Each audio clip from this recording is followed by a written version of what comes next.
Olá, meus irmãos, que a graça e a paz do Senhor Jesus esteja com cada um de vós. É um privilégio poder estar de volta mais uma vez para juntos mais uma lição da Escola Bíblica Dominical. Desta feita estamos estudando a lição de adulto da editora Betel, que traz por tema a Igreja e o Espírito Santo, a necessidade do avivamento promovido pelo Espírito Santo para os dias atuais. E a lição de hoje é a lição de número 9, que traz por título os dons de Cristo para o aperfeiçoamento dos salvos. Então é essa lição que vamos estar estudando hoje e vamos estar vendo, esses dons que Cristo tem delegado à sua igreja para o aperfeiçoamento de toda a igreja do Senhor. O texto de referência está registrado em Efésios capítulo 4, do verso 11 ao 14, que diz: "E ele mesmo deu uns para apóstolos, e outros para profetas, e outros para evangelistas, e outros para pastores e doutores, querendo o aperfeiçoamento dos santos, para a obra do ministério, para a edificação do corpo de Cristo, até que todos cheguemos à unidade da fé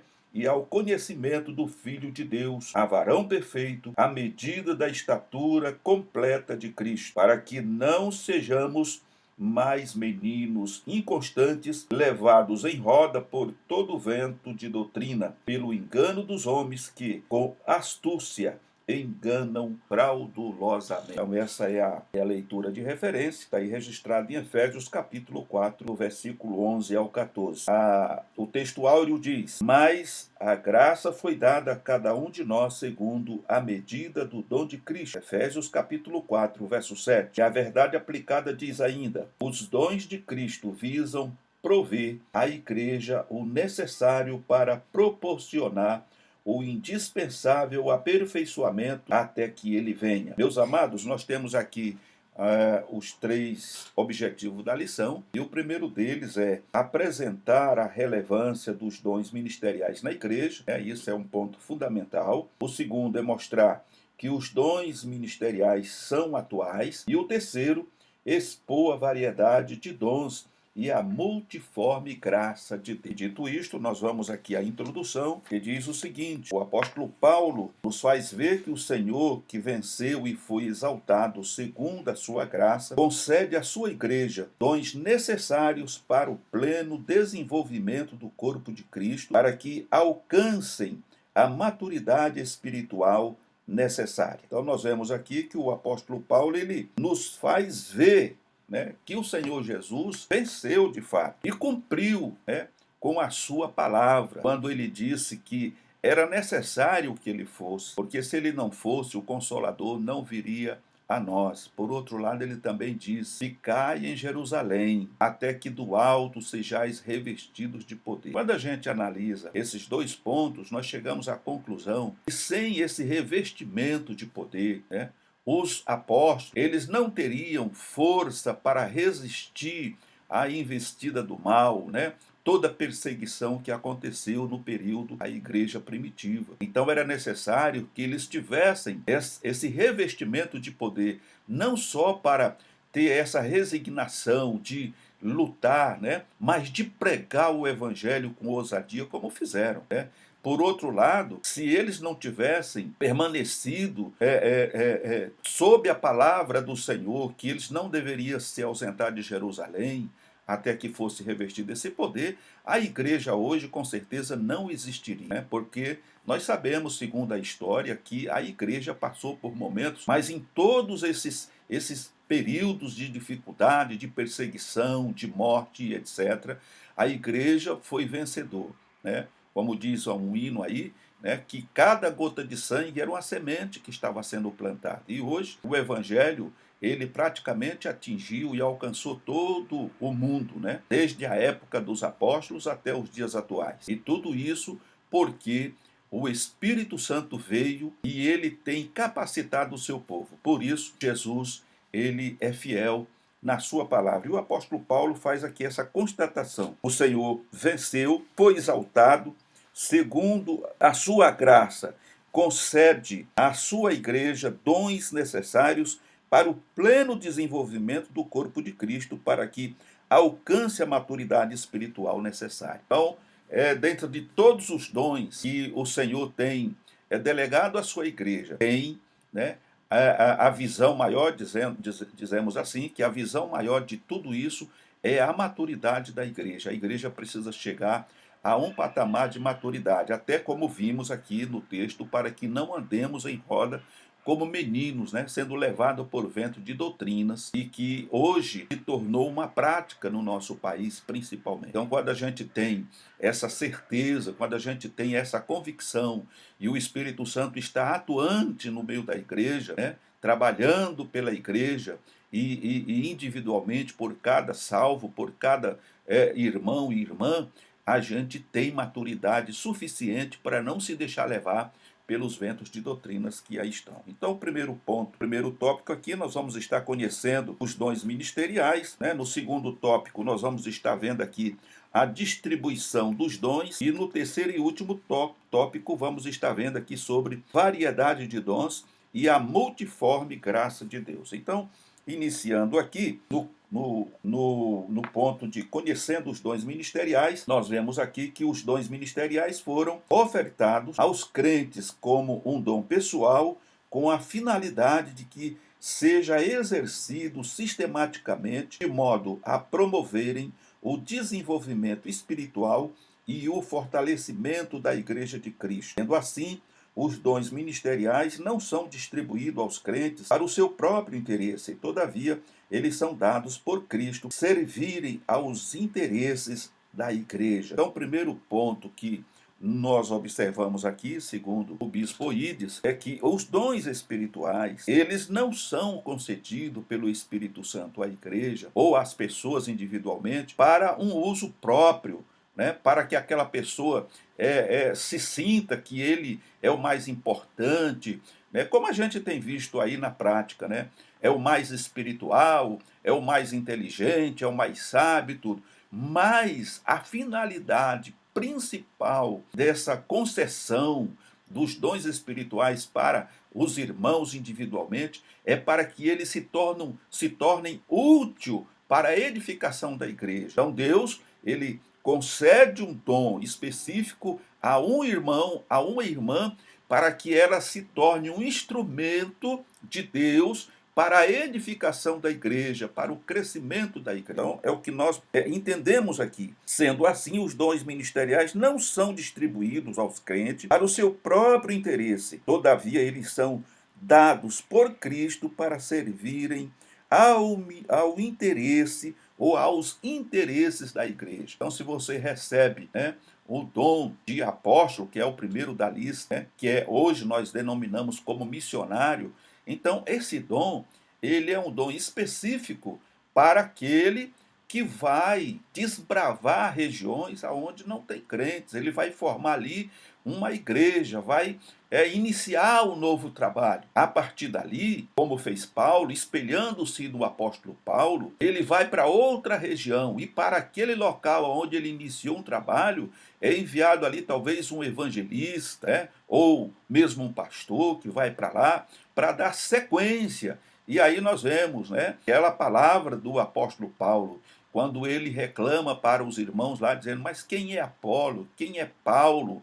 Né? Todos são servos do Senhor. Um planta, o outro rega, mas quem dá o crescimento é Deus. Então, meus amados irmãos, eu não posso, de modo algum, como nenhum de nós pode, se vangloriar com aquilo que o Senhor tem nos dado. Mas devemos ser humildes e fazermos a obra do Senhor com diligência, sabendo que tudo vem de Deus, é dele e é para ele. E nós devemos glorificar o seu nome por intermédio daquilo que fazemos, porque tudo é dele e é para ele. Louvado seja o nome do Senhor. No primeiro tópico, nós temos aqui o ponto sobre a atualidade dos dons de Cristo. E aqui o comentarista diz que não é segredo para ninguém que somos conhecidos como um povo pentecostal que crê intensamente na atualidade das manifestações dos dons do Espírito Santo. A respeito dos dons ministeriais, vemos que Paulo, em sua carta aos Efésios, está muito interessado que os crentes tenham o conhecimento verdadeiro de cada dom. E aí nós vemos aqui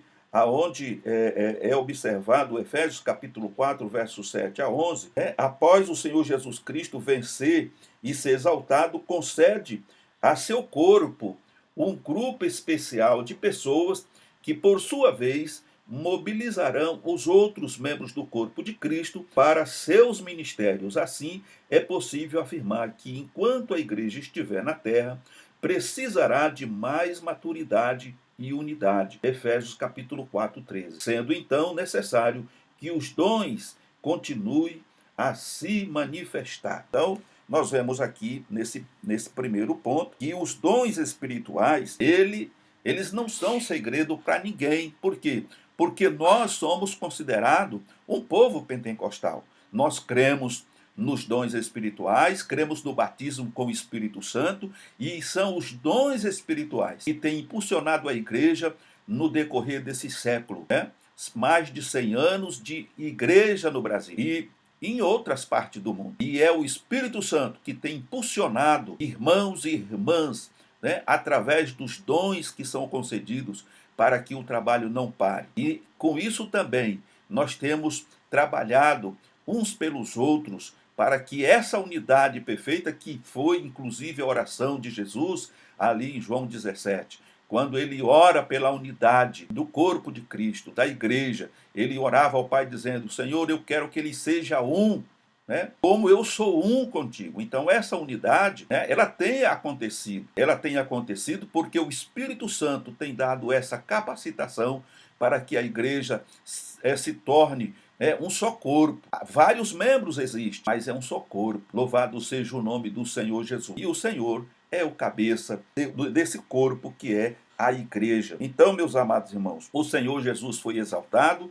e ele tem concedido ao seu corpo, à igreja, os dons que capacitam ela continuar trabalhando até a vinda do Senhor Jesus. No segundo ponto, nós vemos aqui os dons ministeriais, eles estão disponíveis para a edificação da igreja. O comentarista diz ainda que a carta de Paulo aos Efésios relaciona os dons ministeriais da seguinte maneira: apóstolos, profetas, evangelistas, pastores e doutores. Entendemos à luz da Bíblia que a finalidade do Espírito Santo em ofertar estes dons é capacitar, né, o crente para contribuição ao crescimento do corpo de Cristo. A igreja, este pensamento se dá por assistirmos, e no Novo Testamento o exercício ministerial está sempre atrelado ao serviço, conforme registra Mateus capítulo 20, do verso 20 a 21. E fique bem claro que o recebimento desses dons não faz com que o receptor se torne melhor ou superior a outros crentes. Assim, estes dons são distribuídos pela graça de Deus para o aperfeiçoamento dos crentes, para a obra do ministério e a edificação do corpo de Cristo, conforme está registrado em Éfeso capítulo 4, verso 12. Então nós vemos aqui, mais uma vez, né, os dons espirituais, eles servem para o aperfeiçoamento da igreja, para que a igreja seja aperfeiçoada, para que ela cresça, se desenvolva, e as pessoas, como já disse antes, ela recebe esses dons não para que se sinta superior, mais importante, mais sábia, inteligente, como já disse, mas que essas pessoas venham utilizar os dons justamente para a edificação da igreja, para somar, né? Essa é a base fundamental, somar e multiplicar, porque é através dos dons que nós nos aperfeiçoamos e crescemos, desenvolvemos, né? Tanto horizontalmente como verticalmente. Louvado seja o nome do Senhor Jesus. E no terceiro ponto, Cristo repartiu os dons. Quanto mais estudamos sobre os dons ministeriais, apreciamos as riquezas da graça e da sabedoria do nosso Senhor Jesus Cristo. Observamos à luz das Escrituras que ele aqui distribui estes dons para capacitar os crentes, para que estes se desenvolvam espiritualmente, de modo a fortalecer a unidade do corpo de Cristo. Desse modo, todo aquele a quem o Senhor escolher como instrumento e lhe conceder os dons para o ministério deve servi-lo diligentemente, buscando compreender o que ele pode fazer para o crescimento e edificação da igreja. Isso aqui é muito importante, irmãos. Quando o Senhor concede um dom para um determinado irmão ou irmã, o Senhor espera que aquela pessoa desenvolva. Nós podemos, por exemplo, citar algo muito simples aqui, como a questão dos talentos. O Senhor, claro que ele não vai dar um dom para alguém que é apático, que não tem desejo de fazer nada na casa do Senhor. É como, às vezes, costuma-se dizer, o irmão nada mais é do que um membro de banco. E nós sabemos que membro de banco é madeira e parafuso e etc, né? Então, cada irmão individualmente precisa exercer uma atividade no corpo. Ele não foi chamado para ficar inerte. Ah, mas eu não tenho cultura, eu não tenho estudo, eu não sei fazer nada. Claro que sabe. Se você for buscar o Senhor Jesus e buscar, como disse Paulo, os melhores dons, o Senhor vai te conceder dom. Ele vai te dar um dom. Ele dá o dom para um, de uma forma, para outro, mas tudo isso visando a edificação. Tem irmãos que têm o dom para visitar, ele ama fazer esse trabalho, visitar, outros para evangelizar, ficar ali nas esquinas, na praça, ali no farol, distribuindo literatura. Irmãos, tudo isso é um trabalho do Senhor. Recebe o dom, né, para fazer visita nos hospitais, e às vezes nem precisa ser um capelão, mas ele sente, ele é impulsionado pelo Espírito Santo para estar visitando os enfermos, e muitas vezes nem parente não é família, nada, mas ele vai, tem aquele chamado para esse trabalho, vai orar pelas pessoas, aproveita ali para evangelizar aquelas pessoas, muitas delas, muitas vezes, talvez já esteja até desenganado pela medicina, e é uma oportunidade, né, ímpar, daquela pessoa estar ouvindo falar de Jesus e quem sabe até aceitar Jesus como Salvador e não perecer, tá certo? Outros têm um chamado de às madrugadas levantar, impulsionar outras pessoas e levar uma sopa, um leite quente, um café para aqueles que estão desabrigados debaixo dos viadutos, nas praças, muitas vezes sem ter onde dormir, levar um agasalho. Então são N atividades que nós, como igrejas e servos do Senhor, podemos exercer. E isso não precisa de maneira nenhuma que o pastor te mande fazer, ou que você seja separado para isso ou para aquilo. Simplesmente você vai porque você é impulsionado pelo Espírito. Isso sem falar no ministério da palavra, no ministério do ensino, no trabalho de evangelização, né? Fazer evangelismo em massa, né?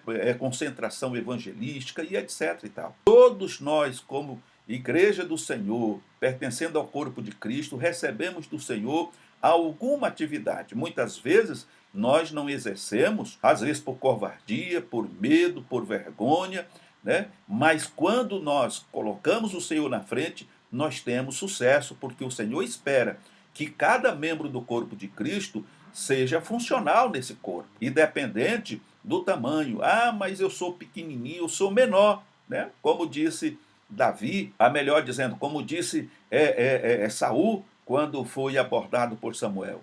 Eu sou o menor da casa de meu pai, a nossa tribo é a menor de Israel, e etc. Para Deus não tem isso, irmão. Se Deus escolheu, está escolhido e ponto. Então você tem que fazer aquilo que Deus te pede para fazer. Louvado seja o nome do Senhor Jesus. Então nós temos aqui, no tópico de número 2, falando sobre as distribuições dos dons. Tenhamos em mente que o apóstolo Paulo discorreu nos primeiros 3 capítulos da carta aos Efésios, sobre o grande plano de Deus, seu propósito, sua ação redentora, e apresentou a igreja como agente e representante deste plano, conforme Efésios capítulo 1, 23 e capítulo 3, verso 10. Para tanto, há uma diversidade de ministérios, distribuídos por graça aos que estão em Cristo, capacitando-os para serem instrumentos do Espírito Santo, para a glória de Deus, Efésios capítulo 3, 21. Então nós vemos aqui, já abordamos esse primeiro ponto, e o primeiro ponto aqui é que apóstolos enviados pelo Senhor Jesus. Aí a palavra apóstolo constitui aquele que é enviado, mensageiro, oficialmente comissionado por Cristo, segundo o dicionário bíblico. O termo grego apóstolo se origina do verbo aposteilem, que significa enviar, remeter. Donald G. Os dons de ministério de Cristo, 1961, página 30. Existe ainda hoje o ofício do apóstolo? Em 1 Coríntios, capítulo 12, 28, nos diz que Deus estabeleceu esse ministério dentro de sua igreja, e Éfeso, capítulo 4, verso de 11 a 13, reafirma que foi concedido para a edificação do corpo de Cristo, que se alcance a unidade da fé no homem perfeito.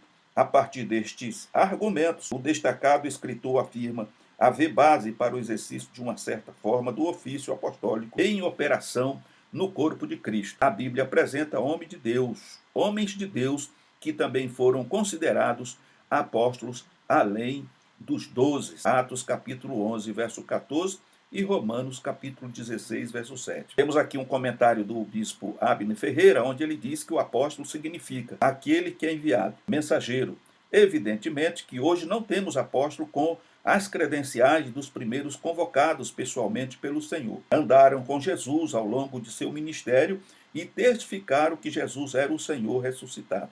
Porém, é possível considerar que há um ministério de caráter apostólico. Então, nós vemos hoje, embasando aqui o que o bispo Abner comentou, algumas denominações, elas têm lá os seus apóstolos, alguns se auto-intitulam ou são separados, eu não sei como funciona, ao apostolado. Então, temos apóstolos, outros se autodenominam missionário e por aí vai. Quando a gente vai à raiz da questão, nós vemos que no nosso meio pentecostal, essa palavra apóstolo, ela já não é usada. Exatamente confirmando aqui o que o bispo Abner comentou, porque os verdadeiros apóstolos foram aqueles que andaram com Jesus e foram comissionados pelo próprio Senhor Jesus. Apesar de a história nos levar a um entendimento de que depois dos 12 houve outro, isso não significa que isso seja uma prática e que possa se tornar uma prática nos dias atuais. No entanto, quando a gente compara o trabalho do apóstolo no passado para o trabalho missionário hoje, nós vamos ver que esse trabalho ele é o mesmo. Só que hoje nós denominamos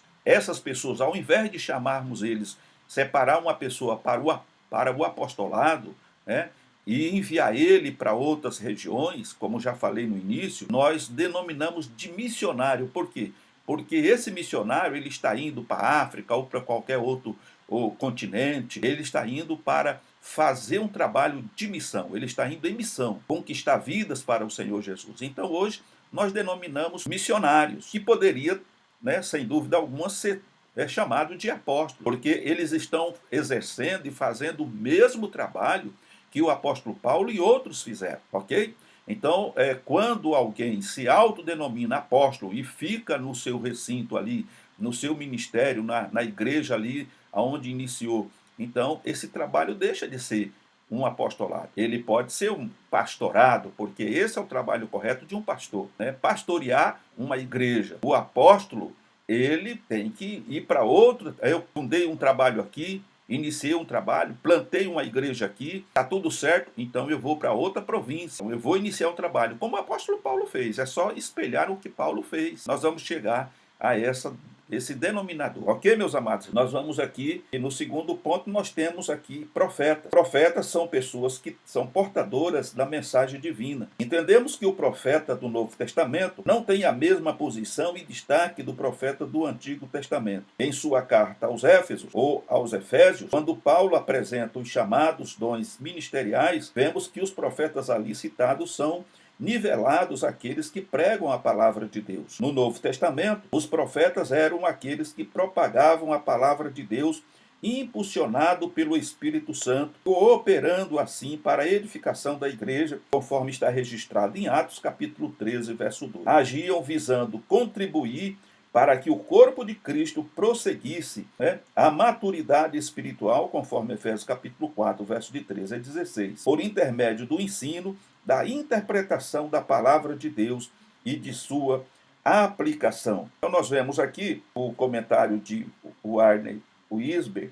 O profeta do Novo Testamento era uma pessoa que proclamava a palavra de Deus. Os cristãos da igreja primitiva não tinham Bíblias e o Novo Testamento ainda não havia terminado de ser escrito. De que maneira, então, as congregações locais poderiam saber qual era a vontade de Deus? O Espírito compartilhava a verdade de Deus com os que possuíam o dom de profecia. Nós vemos aqui que o profeta, diferente do profeta do Antigo Testamento, nesse ponto, os profetas que existiam ali no Novo Testamento eram homens que recebiam o dom de Deus para poder falar, sob revelação divina, o que Deus estava querendo e esperando de cada irmão. Então nós vemos, por exemplo, que naquele período existia o Antigo Testamento, Então, todas as informações que eles tinham, uma boa parte delas, do conteúdo já escrito, que estava ali à disposição. No entanto, tudo aquilo que o Senhor Jesus falou durante os 3 anos, né,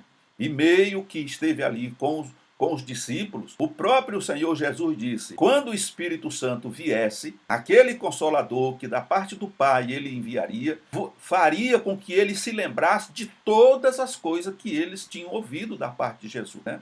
Porque, com certeza, você ouve alguma coisa, mas aí cai no esquecimento, mas de repente você lembra. E o Espírito Santo tinha essa função de fazer eles lembrar. Então, tudo aquilo que Jesus ensinou, tudo aquilo que Jesus, né, passou para eles posteriormente, após a ida de Jesus, a volta de Jesus ao céu, após a vinda do Espírito Santo, eles passaram agora a pregar embasado nos ensinamentos de Jesus e por meio da revelação que o Espírito Santo lhes trazia, né? Então nós vemos isso, é muito importante. Eu quero chamar a atenção dos irmãos que hoje nós não temos profetas, né? Ou pessoas, nós não separamos pessoas para profeta. Não existe esse negócio de profeta, profetiza, né? Isso existiu no passado. Porque hoje o Espírito Santo ele é fluente no meio da igreja. No passado, ele vinha esporadicamente quando Deus tinha uma mensagem específica para uma nação, para um rei, para o povo. Então Deus vinha e usava aquele vaso,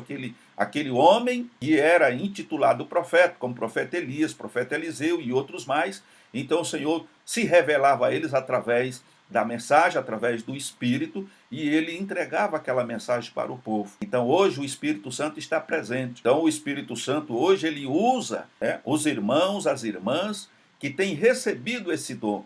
Mas isso não faz com que você possa sair por aí dizendo: eu sou profetisa, eu sou um profeta. Não, você tem um dom de profecia que o Senhor vai utilizar. E quando a gente fala nesse ponto, irmãos, nós temos que observar as orientações do apóstolo Paulo, porque existe ali uma regra, né? E toda profecia ela tem que estar embasada no que está escrito nas Escrituras. Não pode ser uma profecia que esteja fora do contexto bíblico, tá? Então, tanto é que quando alguém fala em profecias, Paulo orienta ali a maneira como tem que ser.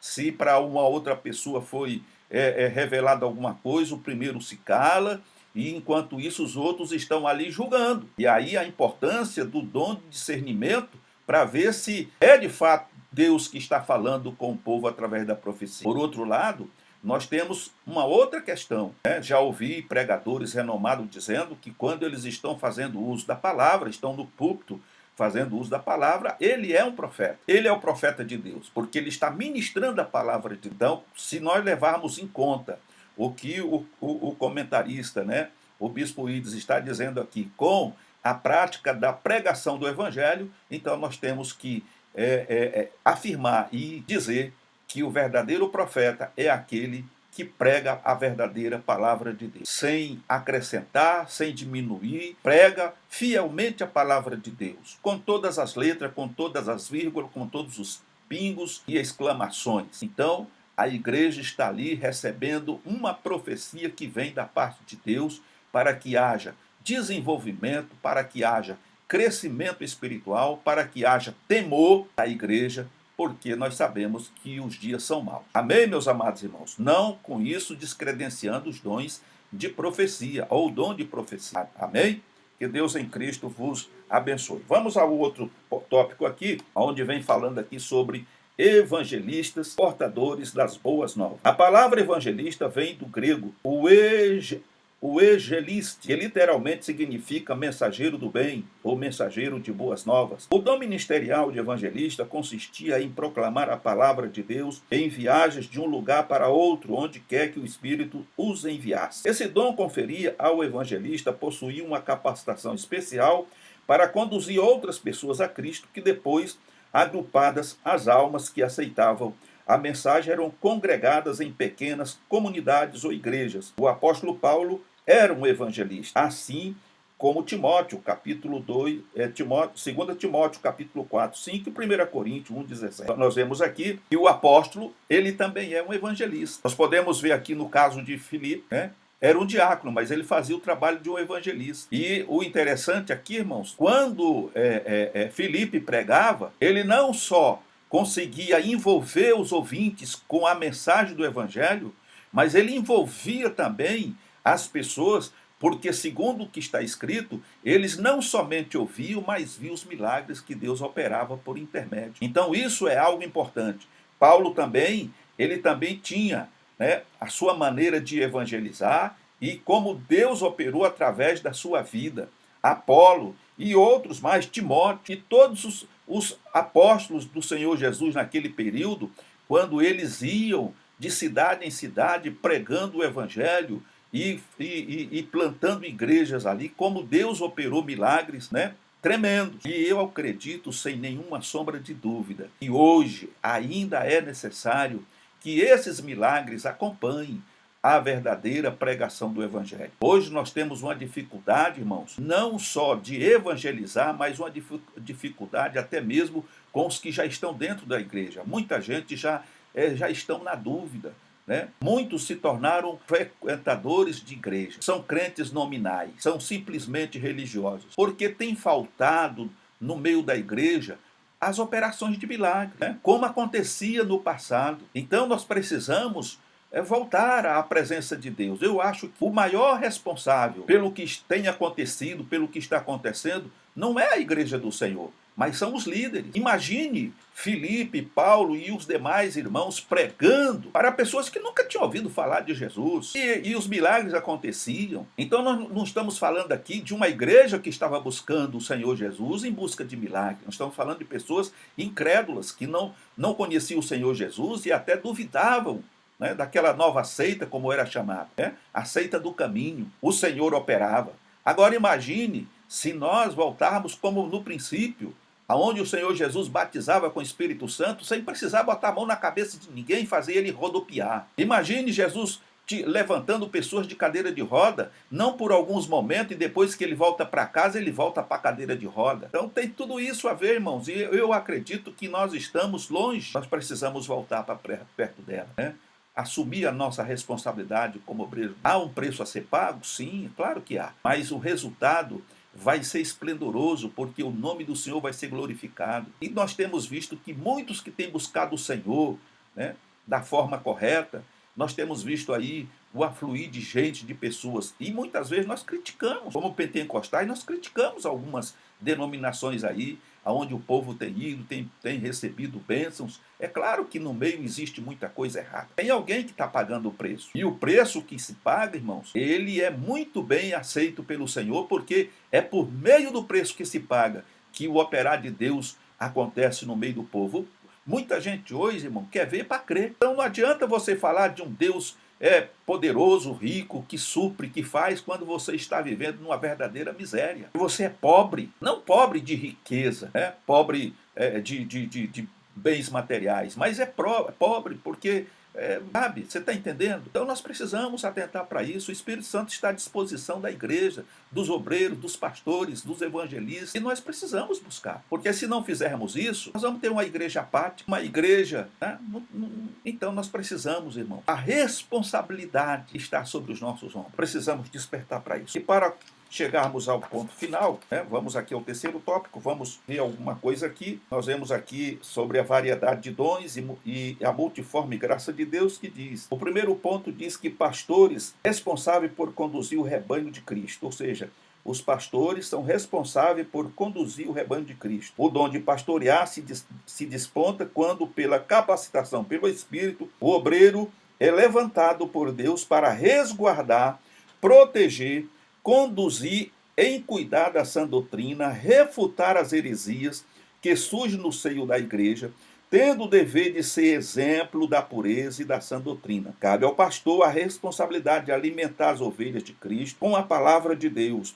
Assim, através do ministério pastoral, o ministro conduz as ovelhas, as nutrindo com alimento sadio e consistente, através de um comando forte e servidor indispensável para a ampliação da igreja. Entretanto, para exercer sua função é necessário e é absolutamente decisivo manter o seu relacionamento com o bom pastor que é Cristo. Os irmãos entenderam? Não adianta a gente ficar firmado na teologia, como muitos são. Muitas vezes tem a Bíblia de có e salteado, é capaz de citar eles versículos com seus respectivos capítulos e versículos, né? Números, né? Se não tem um contato cotidiano, o bom pastor que é Jesus. Então nós precisamos disso. Ter muito conhecimento bíblico é fundamental para o obreiro, para o pastor, mas muito mais do que isso é manter uma comunhão e um relacionamento estreito com o Senhor Jesus. É aquilo que eu falei, porque é por intermédio do pastor que o avivamento vem para o meio do povo, ou a frieza toma conta da igreja. Eu já disse, a igreja tem a cara do seu pastor. Se o pastor é um homem de Deus, que busca, que tem comunhão, tem um bom relacionamento com Deus,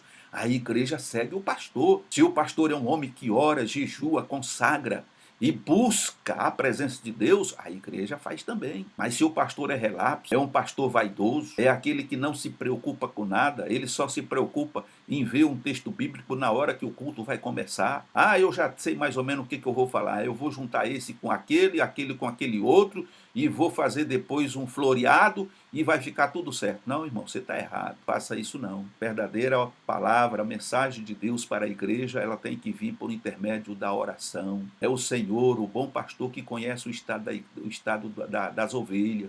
É Ele que sabe o que a igreja precisa, e principalmente você, porque quando você está aplicando a mensagem, você também está sendo alimentado. Então você não pode aplicar a carapuça na vida de ninguém, porque o primeiro a receber ela é você, porque muitas vezes você está em falta diante do... Então, é um alerta para nós obreiros. No segundo ponto, doutores são aqueles que ensinam as doutrinas cristãs fundamentais. Aquele que possui este dom consegue obter revelação do Espírito Santo de forma detalhada na palavra de Deus e comunicar os conhecimentos proeminentes para a saúde do corpo de Cristo, fazendo de tal maneira que os crentes consigam aprender. No Novo Testamento, os doutores instruíam e ajudavam a aplicar a revelação de Deus à vida da igreja. Muito importante atentarmos para o fato de que o ensino no contexto do corpo de Cristo requer do dom concedido por Deus. Vide Romanos capítulo 12, versos 6 a 7. Segundo a graça que nos é dada, 1 Coríntios 12, 28. Pois Deus na igreja, Efésios capítulo 4, verso 11. E ele mesmo deu.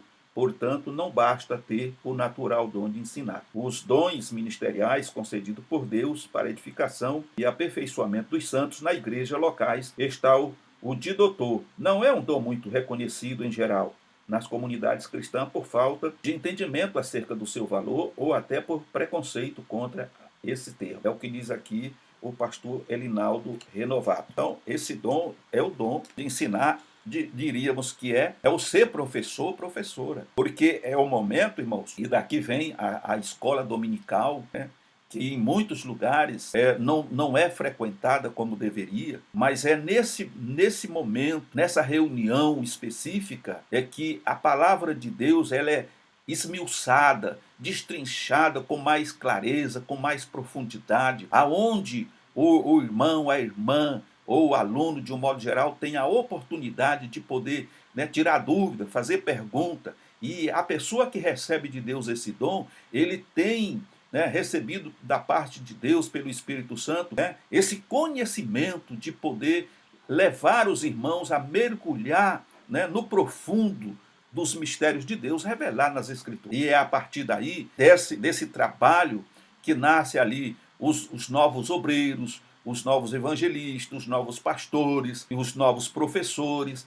Então, é um trabalho de formação, de formação. Infelizmente, muitas igrejas, esse trabalho tem sido deixado de lado, né? Muitas igrejas já nem tem mais escola dominical. Domingo fica o dia inteiro fechado, não tem mais reunião de escola dominical. Em outras tem, mas a cooperação é muito pequena, né? Praticamente é o Pedro e o João que aparecem lá para aprender alguma coisa da parte do Senhor. Mas que Deus tenha misericórdia de nós. Como disse aqui o pastor Linaldo Renovato, nós temos aqui, por falta de entendimento, né, esse trabalho, né, de doutor ou mestre não é um dom muito reconhecido em geral nas comunidades cristãs por falta de entendimento acerca do seu valor ou até por preconceito contra esses termos. Então, chegando aqui à conclusão, queremos concluir dizendo que, conforme foi possível apurar, os dons ministeriais são amplos e capacitam o crente dando-lhe recursos para poder servir ao Senhor e à sua igreja, para que esta cresça gradativamente. Louvado seja o nome do Senhor. Meus amados irmãos, chegamos ao final de mais uma aula e queremos agradecer primeiramente a Deus, a você que tem nos acompanhado, a você que tem nos acompanhado, mas ainda não está inscrito no canal. O nosso pedido é que você se inscreva, ative o sino de notificação, e você que já faz parte dessa família, já é inscrito no canal, que você não esqueça de dar o like, dê aquele joinha, ou dê também aquele não gostei, não tem problema, tá certo? Faça aí o seu comentário, o que você tem achado da lição, até porque quando você dá um like, irmãos, eu já tenho dito aqui que essa plataforma do YouTube, ela vai impulsionar esse vídeo para mais pessoas, ela vai alcançar mais gente, porque a partir do momento que você dá o like, ela entende que é um conteúdo bom, que vocês estão gostando, e assim ela se encarrega de impulsionar. Não é por questão de dinheiro ou por questão de fama, mas é com o intuito e o objetivo de alcançarmos mais pessoas. É claro que existe aí muitos vídeos, voltado para a escola dominical, e louvamos a Deus por cada irmão, cada irmã que tem postado, mas nós também estamos fazendo um trabalho para Deus independente, de quem quer que seja que esteja fazendo. E temos aí um bom número de irmãos que têm se inscrito no canal e compartilhado conosco esses momentos, e somos gratos a Deus por isso. Portanto, meus amados irmãos, o meu desejo é que todos fiquem na paz do Senhor Jesus, e se Deus quiser, melhor dizendo, estaremos de volta numa próxima oportunidade.